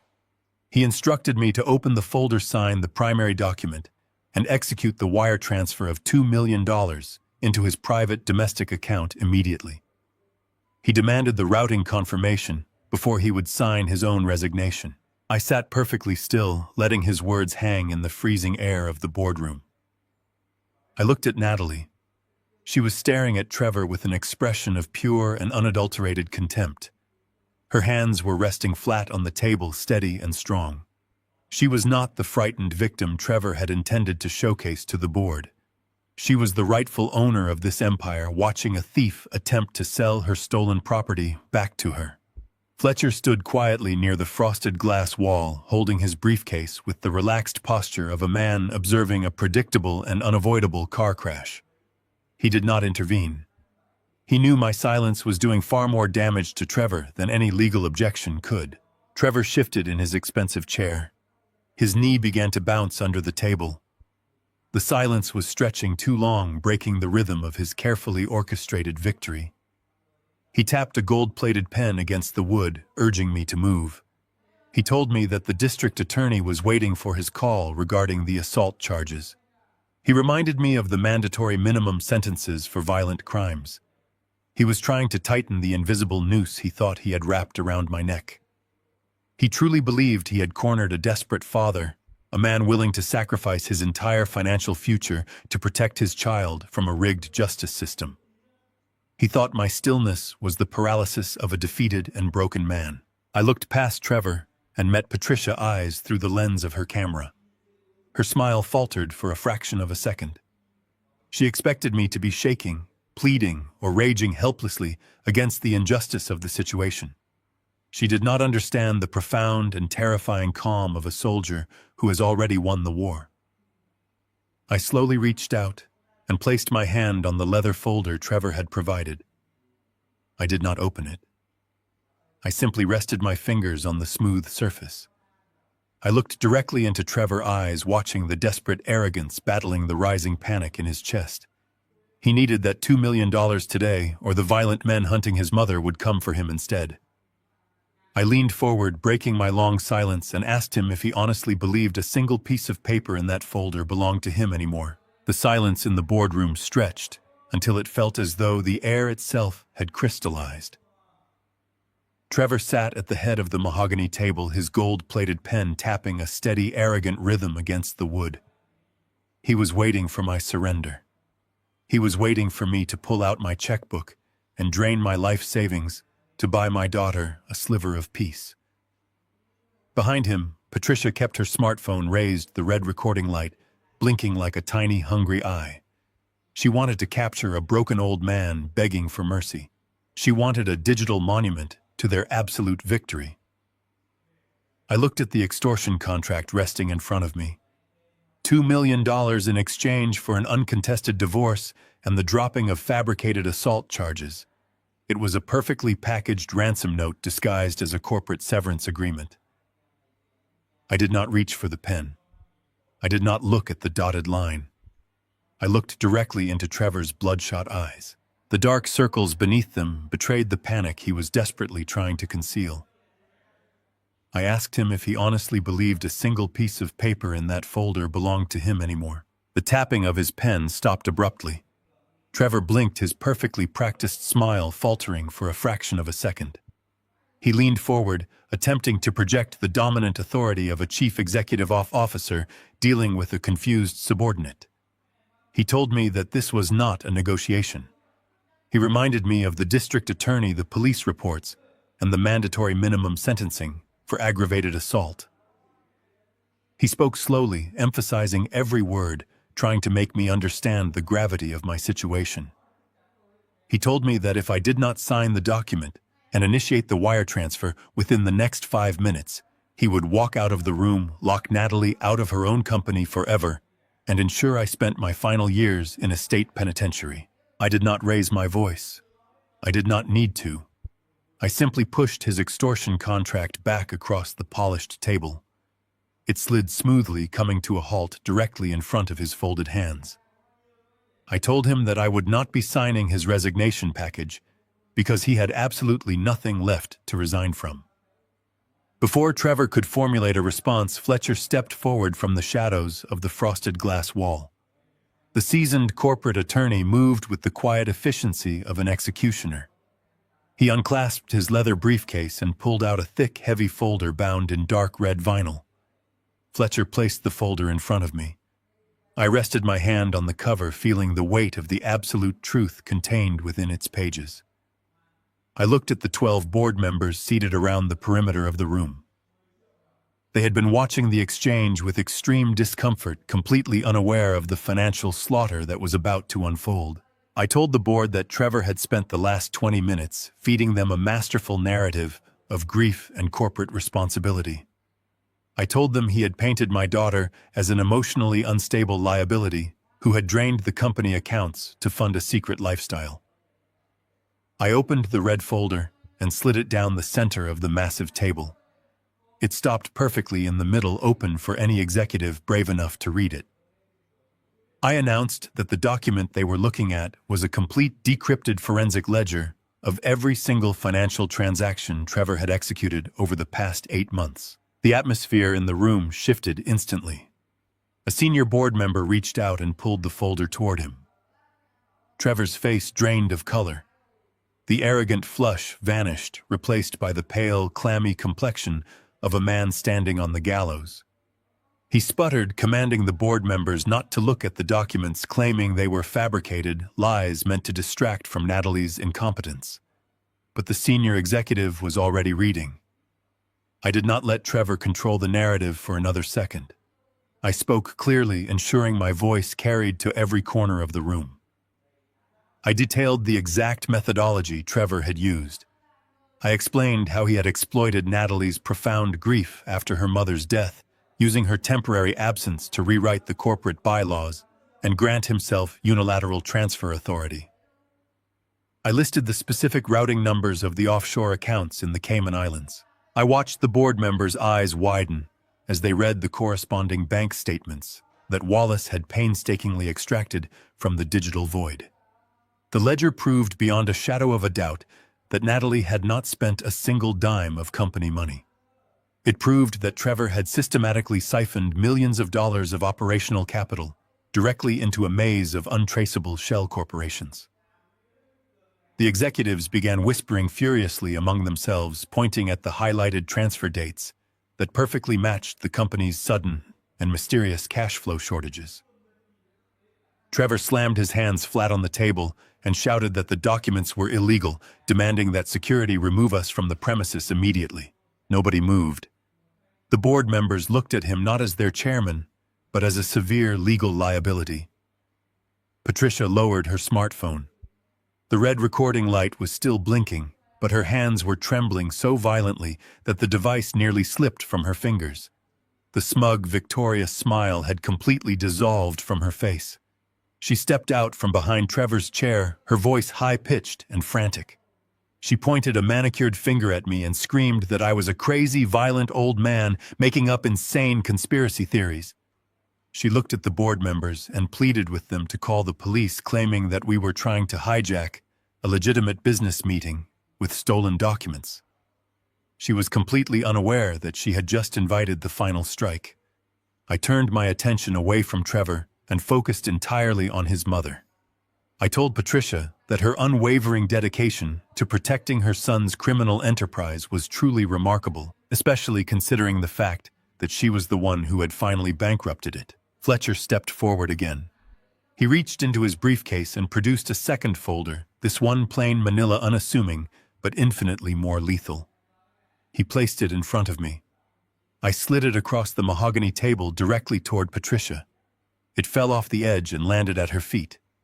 She stared at it as if it were a venomous snake. I told her to pick it up. I told her to look very closely at the signature on the bottom of the 50-page commercial loan agreement she had signed just 18 hours ago. Patricia froze. Her breathing became rapid and shallow. Trevor looked at his mother in absolute confusion, asking her what I was talking about. Patricia slowly bent down and picked up the folder. She opened it with shaking hands. I explained the situation to the entire room, leaving no detail hidden. I told Trevor that while he was sitting in a high-end restaurant yesterday, watching his credit cards decline, his mother was desperately trying to save them both from the underground syndicate they owed. I explained that Patricia had walked into a gray market lending firm and used her forged status as a corporate executive to leverage Natalie's entire logistics fleet as collateral for a predatory loan. The board members gasped in genuine horror, realizing how close they had come to losing the entire company to a shadow lender. Trevor stared at his mother, his voice a horrified whisper. He asked her if she had actually pledged the trucks. Patricia began to sob, a pathetic, gasping sound that echoed miserably in the sterile boardroom. She cried that she had no choice, that the men were going to hurt them, and that the loan was supposed to clear the offshore accounts and fix everything. I let her weep for a moment before I delivered the final, crushing blow. I told Patricia that the money she thought she borrowed yesterday was never going to arrive. I explained that the lending firm she visited was temporarily underwritten by a holding company controlled entirely by my legal counsel. I told her she did not sign a standard commercial loan. She had blindly signed a meticulously crafted legal confession. I watched her eyes dart across the dense paragraphs Fletcher had highlighted. The documents explicitly stated that she acknowledged full participation in the embezzlement scheme. More importantly, it included a personal guarantee clause. By signing that paper, Patricia had legally severed Natalie's company from any financial liability, tying the entirety of the massive toxic debt exclusively to her own name. She had walked into that office to steal my daughter's legacy, and she had walked out as a legally documented felon facing decades in federal prison. Trevor collapsed back into his chair. His chest heaved as he struggled to process the total annihilation of his safety net. His offshore accounts were frozen. His corporate shield was destroyed. His mother had signed a full confession to federal wire fraud. He looked at me with a desperate, hollow stare. He asked me how I could possibly stop the syndicate from collecting their money. He told me that regardless of the paperwork, the violent men his mother owed were still going to come for them, and they would not care about legal documents or corporate boardrooms. He thought the shadow lenders were the one variable I could not control. He was banking on the sheer violence of the criminal underworld to create enough chaos for him to escape. I stood up from my chair. I buttoned my gray suit jacket and looked down at the man who had tormented my daughter. I told Trevor that he was absolutely right about the syndicate. I told him that shadow lenders do not care about excuses or frozen accounts. They only care about leverage and guaranteed profits. I reached into my inside pocket and pulled out a single sheet of confirmation paper generated by my wealth manager in Geneva. I placed it gently on the table in front of him. I told Trevor that the syndicate had happily accepted a 10% premium buyout on his mother's massive gambling debt early yesterday morning. I watched his eyes scan the international banking codes and the official transfer seals. I watched his brain slowly comprehend the impossible reality of the document. I leaned forward, resting my knuckles on the mahogany wood, bridging the gap between us. I looked into his terrified eyes and spoke with absolute chilling clarity.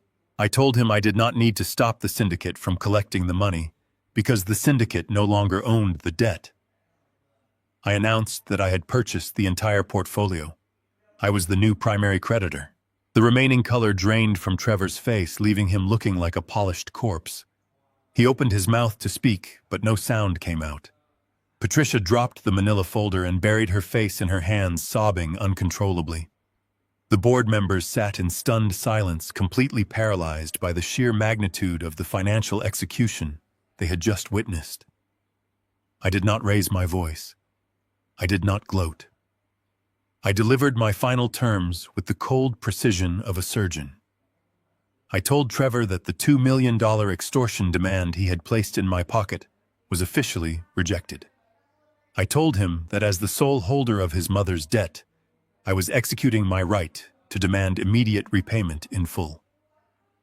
They had exactly 1 hour to vacate the building sign the uncontested divorce papers, and surrender every remaining asset they possessed, or I would personally hand their signed confessions over to the federal authorities and let the district attorney bury them both. The war was over. The host had survived, and the parasites were finally going to starve. Trevor flushed with the desperate and cornered heat. He stared at the documents I had just laid out, the undeniable proof of his financial crimes, and he made the only choice a true narcissist can make when confronted with absolute defeat. He chose to deny reality. He pushed his chair back with a loud scrape against the hardwood floor and stood up.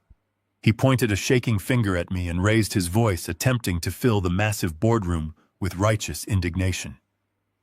He addressed the 12 executives seated around the table, his voice cracking slightly, before he forced it into a practiced and authoritative timbre. He told them that everything they had just heard was a complete fabrication. He claimed the financial records were forged documents created by a deranged and violent man trying to destroy his spotless reputation. He gestured wildly toward his own face, pointing to the fading bruises on his jaw and the slight swelling around his eye. He declared that I was nothing more than a thug, an unstable military veteran who had broken into his home and assaulted him without provocation. He spun a narrative of victimhood, claiming that Natalie had suffered a mental decline orchestrated by my toxic influence, and that I was now trying to hijack a legitimate corporation through brute force and intimidation. Patricia immediately caught on to her son and his desperate lifeline. She wiped the tears of panic from her face and straightened her posture, clutching her smartphone tightly against her chest. She stepped forward, her crimson dress catching the harsh fluorescent light of the boardroom, and added her voice to his frantic chorus. She told the board members that I had threatened her, that I was a dangerous individual who had harassed their family for months. She claimed the shadow loan documents I had presented were entirely falsified, part of a sophisticated extortion plot I had engineered to steal Natalie and her company for myself. She begged the board to call corporate security and have me removed in handcuffs. She insisted that they were the victims of a coordinated and violent shakedown. The executives shifted uneasily in their expensive leather chairs. The sheer volume and intensity of Trevor and Patricia sounding their denials created a sudden wave of confusion in the room. Some of the board members looked at the forensic ledgers sitting on the table, while others looked at the bruises on Trevor and his face. The lie was audacious, but it was delivered with such raw and panicked energy that it caused a momentary hesitation among the corporate leaders. Trevor saw that hesitation and capitalized on it. He leaned over the table, pressing his perceived advantage. He demanded that the board initiate an immediate vote to finalize his severance package and have me escorted from the building by armed guards. He shouted that he would not stand there and be held hostage by a violent criminal. I did not raise my voice to interrupt him. I did not offer a single word of defense against his accusations. Arguing with a liar only validates their illusion. Instead, I turned away from the table and walked toward the far end of the room. A large digital projector hung suspended from the ceiling, connected to a sleek media console built into the wall. The board members watched me in complete silence as I pulled my mobile phone from my jacket pocket. I retrieved a small connector cable from the console and plugged it directly into my device. The massive presentation screen behind Trevor blinked to life, casting a stark and bright glow across his sudden and paralyzed expression. I stepped back from the console and looked at the men and women seated around the table. I told them that Trevor was absolutely right about one thing. I told them that a violent assault had indeed taken place, but he was completely mistaken about the identity of the victim. I pressed a single button on my phone. The screen illuminated with the crisp and high-definition footage captured by the security camera mounted above Trevor and his own front door. The boardroom fell into a profound and suffocating silence as the digital timestamp flickered in the corner of the projection. The image showed the concrete porch and the heavy wooden door of the house. For a few seconds, there was only the quiet ambient noise of the suburban street. Then the heavy door was violently thrown open. The board members collectively gasped as the scene played out before them in brutal and undeniable clarity. Trevor appeared on the screen, his face twisted in a mask of pure and unhinged rage. He was not the polished and articulate executive standing before them now. He was a monster completely out of control. His hands were tightly twisted into the fabric of Natalie and her coat. The footage showed him dragging my daughter across the threshold with terrifying force. Natalie was struggling, her hands reaching out to brace herself against the doorframe, but Trevor was relentless. He yanked her forward, causing her to stumble and fall hard onto the unforgiving concrete of the porch. The sound of her impact echoed sharply through the high-quality speakers of the boardroom. Several executives physically recoiled in their chairs, turning their faces away from the screen in absolute horror. But the nightmare on the projection did not end there. Trevor stood over her, his fists clenched, shouting inaudible curses as she tried to crawl away from him. He reached down, grabbed her by the hair, and hauled her back toward the open doorway. The sheer violence of his movements completely destroyed the carefully curated image of the refined corporate leader he had spent years cultivating. It was a raw and unfiltered display of pure cruelty. Trevor stood frozen at the head of the mahogany table, his mouth slightly open, watching his own savagery broadcast to the very people he desperately needed to impress. The color entirely vanished from his face. He stammered, attempting to speak, attempting to formulate another lie, but the visual evidence was absolute. He tried to claim the video was taken out of context, that Natalie had attacked him first, that he was simply trying to restrain her. He was babbling his words, stumbling over each other in a pathetic display of panic. I let the footage play until the moment he dragged her back inside the house and the heavy door slammed shut. Then I paused the video. I looked at the horrified executives and told them that domestic violence was a terrible tragedy, but what they had just witnessed was not a simple domestic dispute. I explained that the original audio from the camera had been muffled by the wind and the distance, making it difficult to hear exactly what was being said during the struggle. I told the room that my associate had spent the entire night running the audio file through military-grade enhancement software. We had isolated the vocal frequencies, stripped away the ambient interference, and amplified the exact words spoken from the shadows of the hallway, just before the door closed. I tapped the screen of my phone, switching the media file to the newly processed audio track. I turned the volume on the console to its maximum setting. I looked directly at Patricia, whose eyes were wide with a sudden and paralyzing terror. I pressed play. The enhanced audio filled the silent boardroom with chilling clarity. The sound of the struggle was sharp and defined, but it was the voice echoing from the interior of the house that completely shattered the room. It was unmistakably Patricia. Her voice was cold, sharp, and entirely devoid of panic. She did not sound like a mother witnessing a horrific assault. She sounded like a supervisor giving a command. The speakers broadcast her exact words for everyone to hear. "Make sure she signs the transfer before you break her jaw." The sentence hung in the freezing air of the boardroom like a physical weight. "Make sure she signs the transfer before you break her jaw." The implications of those 12 words crashed over the executives in a massive wave of absolute horror. The board members stared at Patricia and Trevor with expressions of profound disgust and disbelief. This was not a chaotic argument that had spiraled out of control. It was not a tragic marital dispute fueled by grief. It was a calculated and premeditated act of physical torture designed to extort a corporate signature. It was an attempted murder for corporate control. The transfer Patricia was demanding was the unilateral authorization Trevor needed to siphon the final remaining capital from the logistics company into his hidden offshore accounts. They were willing to shatter my daughter and her bones to get it. Patricia let out a strangled and pathetic whimper. Her knee buckled, and she collapsed into the chair behind her, her crimson dress suddenly looking like a dark stain against the fine leather. She covered her face with her hands, shaking uncontrollably as the reality of her recorded confession settled into her bones. There was no defense against her own words. There was no lie capable of erasing the cold and calculated malice in her voice. She had instructed her son to commit grievous bodily harm to secure a financial transaction. Trevor stood completely paralyzed, his eyes darting wildly around the room, looking for an exit that simply did not exist. The executives were staring at him as if he were a rabid animal that needed to be put down. The senior board member who had read the financial ledger slowly closed the red folder and pushed it away, his face pale with revulsion. He reached for the telephone sitting in the center of the table and stated that he was contacting the authorities immediately. I disconnected my phone from the console and slipped it quietly back into my jacket pocket. The screen behind Trevor went dark, leaving only the crushing reality of the situation in its wake. I walked back to my seat next to Natalie.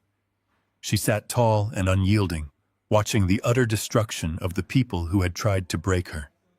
Her posture radiated pure strength. She was the absolute owner of her company, her legacy, and her life. I looked at Trevor, who was now trembling. His arrogant facade completely pulverized into dust. I did not feel any joy in his destruction. I only felt the quiet and cold satisfaction of a job definitively finished. I told him that his extortion contract was null and void. I told him he would not be receiving a severance package, a divorce settlement, or a single dime of the money he desperately needed. I told him that the only thing he would be receiving was a very long prison sentence. The trap had not just closed, it had completely crushed them.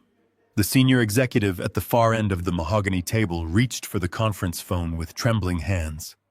His face was entirely drained of color as he stared at the frozen image of Trevor on the projector screen.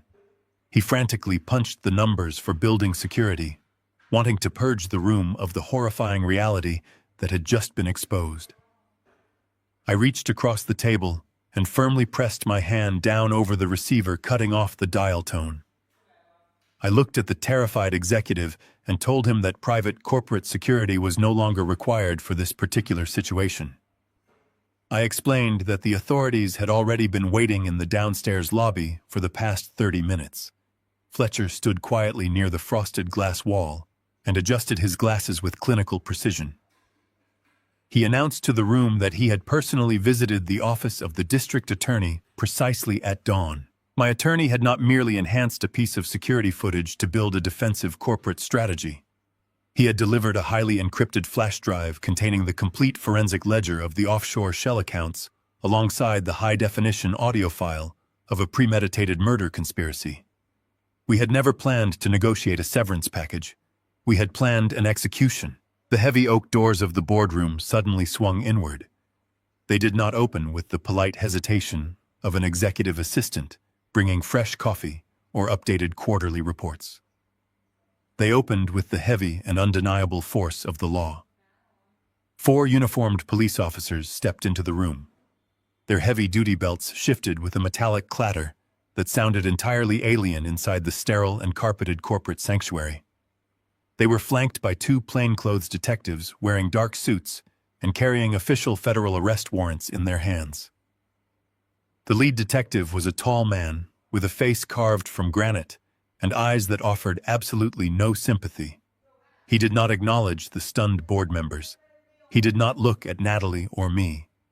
His gaze locked entirely onto Trevor, who was still standing paralyzed near the digital projector screen. The detective stated the full name of my son-in-law, with a voice devoid of any warmth or hesitation. He announced to the entire room that he was executing a lawful arrest warrant for aggravated assault, corporate extortion, and federal wire fraud. Trevor physically recoiled as if he had been struck in the chest with a heavy hammer. The polished and arrogant chief executive officer vanished completely into thin air.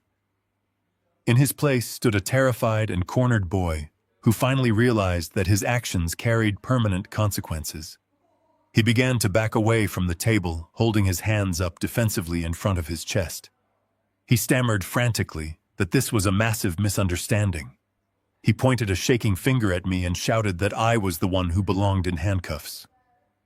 He claimed I was a violent and unstable military veteran trying to steal a logistics empire through intimidation and fabricated digital audio files. The detective did not engage with the frantic lies or the pathetic display of victimhood.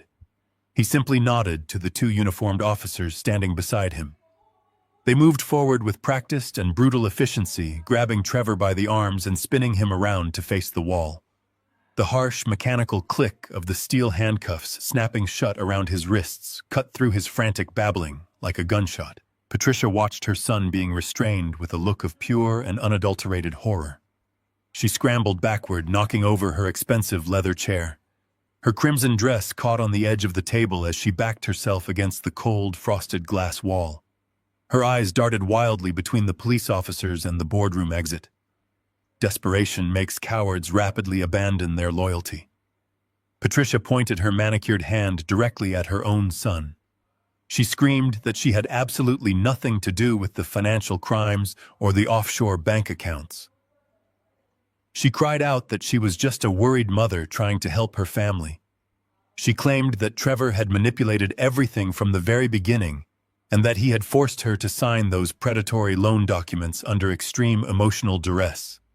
She was willingly throwing her own flesh and blood to the wolves, hoping the distraction would allow her to save herself. Trevor twisted violently in the grip of the police officers, staring at his mother with utter disbelief.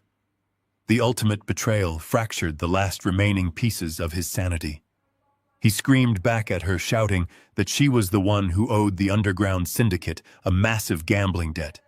He yelled to the detectives that she was the one who demanded the corporate takeover to save her own miserable life from the shadow lenders.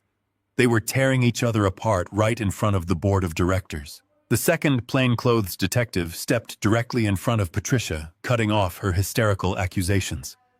He held up a second arrest warrant with a calm and terrifying authority. He informed her that she was being taken into federal custody for conspiracy to commit grievous bodily harm, corporate fraud, and extortion. Patricia shrieked. It was a high-pitched wail of absolute panic that vibrated painfully against the glass walls of the boardroom. She thrashed wildly as a female police officer approached her with a pair of steel handcuffs. Patricia begged the board members to help her, claiming she was a victim of circumstance. She turned her tear-streaked face toward me and fell to her knees, pleading for mercy. She begged me to call off my lawyers, swearing that she would leave the city today and never speak to Natalie again if I just let her walk out the door. I looked down at her with the cold detachment of a man who had already buried his enemies. I told her that she should have carefully considered the concept of mercy before she ordered her son to break my daughter's jaw. The female officer pulled Patricia up by her arms and forced them behind her back. The second pair of handcuffs clicked shut with absolute finality. The illusion of their superiority was entirely shattered, leaving nothing but two desperate criminals facing the reality of a concrete cell. The officers began to physically drag them toward the boardroom exit. Trevor was openly weeping now.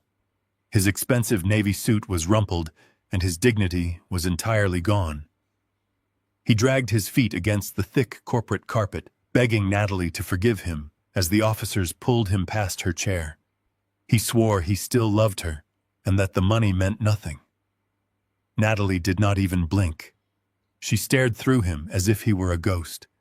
Patricia was screaming hysterically, fighting against the grip of the officers, and cursing my name as they hauled her out into the brightly lit corridor.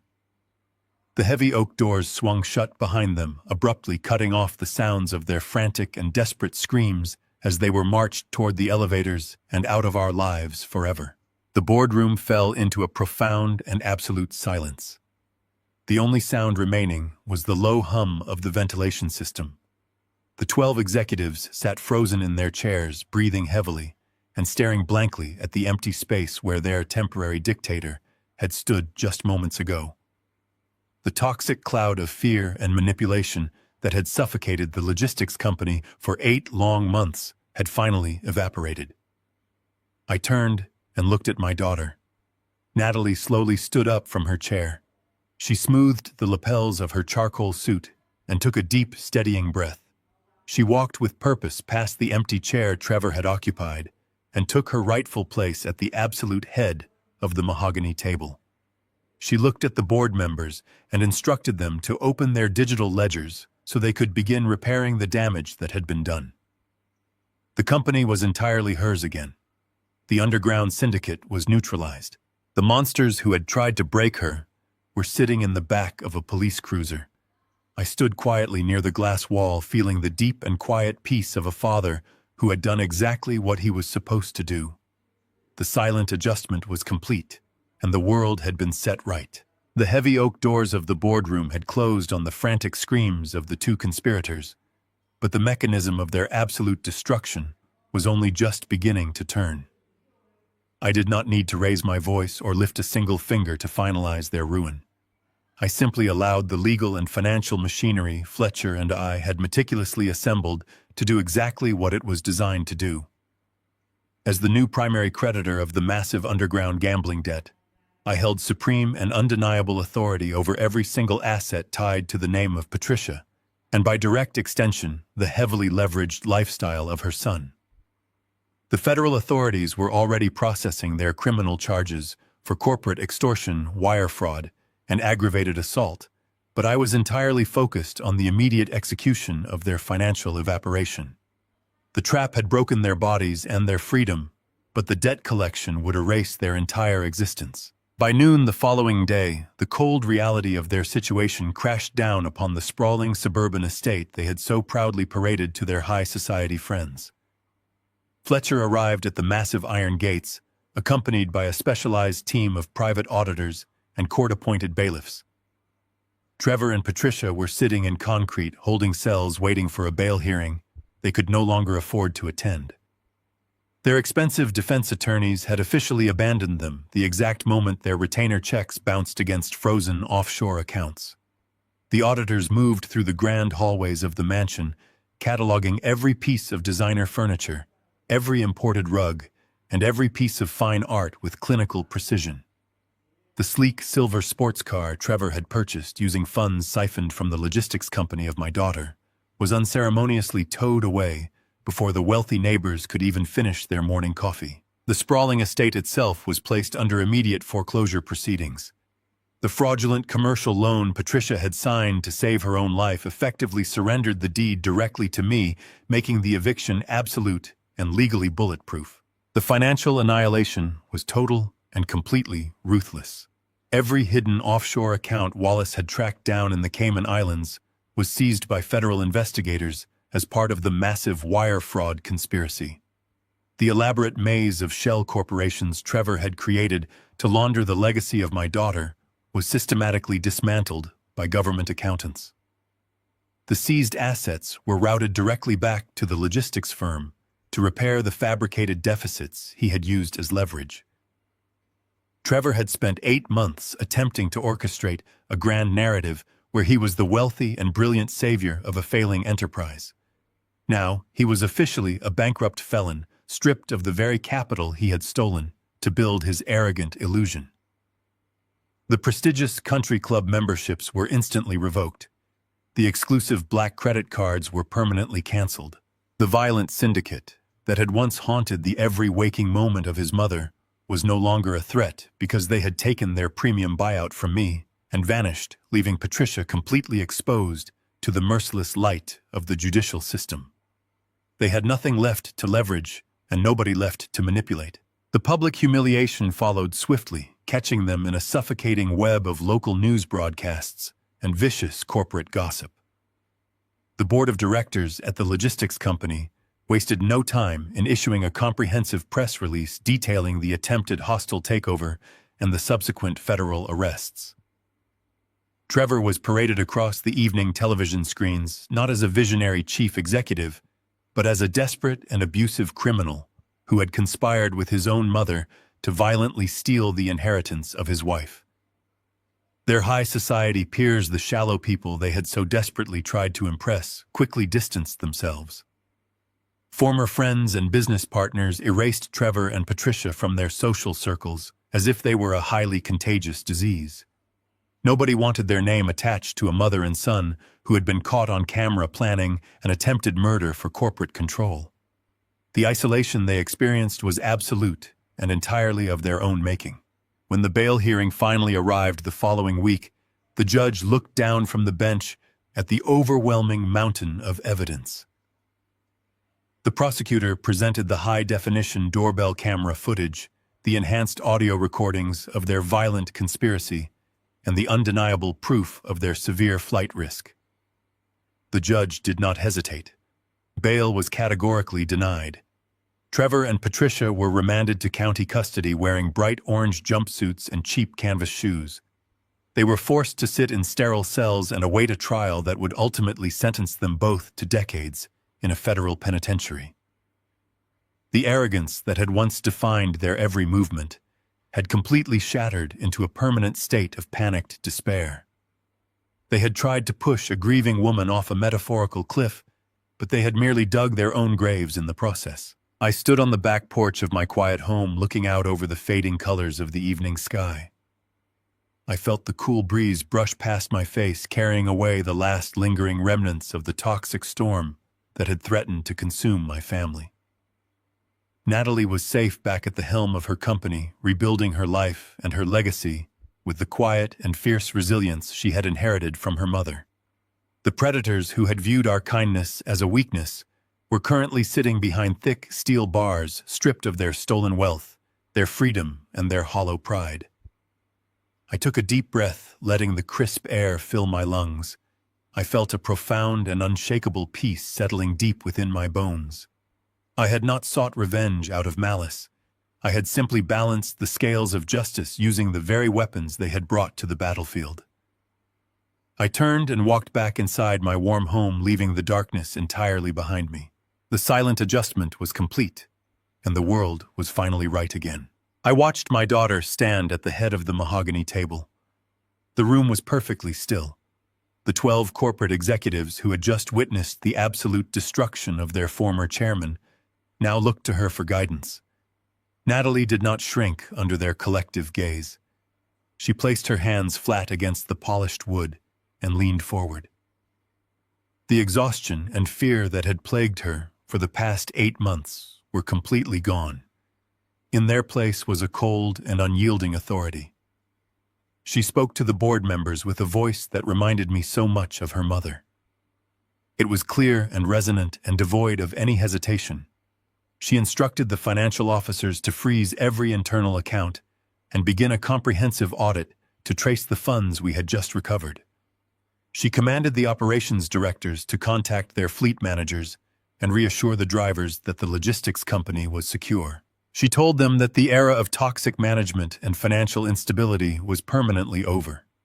She was no longer a victim hiding in a hotel room.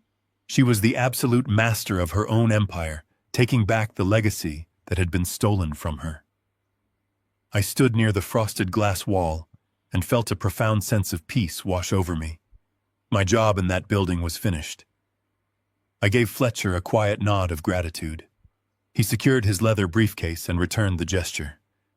I turned and walked out of the boardroom, leaving my daughter to rebuild her life. Wallace and Griffin fell into step beside me as we walked down the carpeted corridor. We entered the glass elevator and began our descent. The corporate towers and concrete streets of the city slid past the transparent walls. The environment that had felt like a hostile spatial battleground just an hour ago now simply looked like a busy metropolis. The heavy weight of the predatory debt and the criminal syndicate had been completely lifted from our shoulders. We walked through the main lobby and stepped out into the crisp morning air. Griffin unlocked our transport vehicle and we climbed inside. The drive out of the city was characterized by a comfortable and deeply satisfying silence. We watched the steel and glass monoliths gradually give way to sprawling suburbs and eventually to the open highway. The further we drove away from the corporate epicenter, the lighter the atmosphere in the vehicle became. We had executed a flawless operation. We had dismantled a dangerous threat and neutralized a pair of vicious predators without shedding a single drop of blood. Wallace sat in the passenger seat, organizing his encrypted drives. Griffin drove with his usual relaxed precision. We were 3 old soldiers returning from a war that nobody else even knew had been fought. The highway transitioned into winding mountain roads. The dense canopy of pine and oak trees closed in around us, filtering the bright sunlight into soft patterns on the asphalt. The air conditioning in the vehicle was turned off, and the windows were rolled down. The scent of exhaust and hot pavement was replaced by the clean aroma of damp earth and crushed pine needles. It was the scent of home. We turned off the paved road, and the tires crunched rhythmically against the gravel driveway leading up to my cabin. The wooden structure stood exactly as I had left it. It looked sturdy and weathered, and entirely removed from the chaos of the modern world. Griffin parked the vehicle near the heavy wooden steps. We stepped out and stretched our legs in the cool mountain breeze. There was no need for grand speeches or emotional declarations among us. The camaraderie of men who have faced the fire together relies on quiet understanding. Wallace gathered his digital equipment and carried it up to the guest room he had been using as a makeshift surveillance center. Griffin checked the perimeter of the property out of pure habit before securing the vehicle. I walked up the wooden steps and unlocked the heavy front door. The interior of the cabin was cool and silent.